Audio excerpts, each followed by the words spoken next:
എനിക്ക് ഭയങ്കര ഇഷ്ടപ്പെട്ടു ആ ഒരു സഹസ്രദീപം.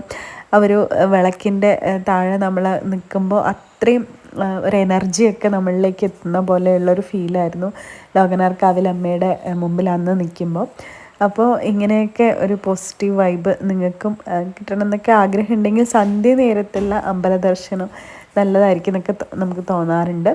അപ്പോൾ താഴെ വിഷ്ണുവിൻ്റെ അമ്പലത്തിലുള്ള ധ്വജപ്രതിഷ്ഠ, അതായത് അവിടെ പുതിയൊരു ധ്വജം എന്ന് വെച്ചാൽ ഇങ്ങനെ ഒരു വലിയൊരു കൊടിമരത്തിൻ്റെ പ്രതിഷ്ഠയും അങ്ങനെയൊക്കെയുള്ള കാര്യങ്ങളാണ്. അപ്പോൾ അവിടെ കുറേ ദിവസങ്ങളിലായിട്ട് നടക്കുന്ന പൂജയും നവീകരണ കലശവും ധ്വജപ്രതിഷ്ഠയും ഒക്കെ ആയിരുന്നു. അപ്പോൾ അതൊക്കെ ഞങ്ങൾക്ക് നേരിട്ട് അന്ന് കാണാൻ കഴിഞ്ഞത് വലിയൊരു അനുഗ്രഹമായിട്ട് കരുതി.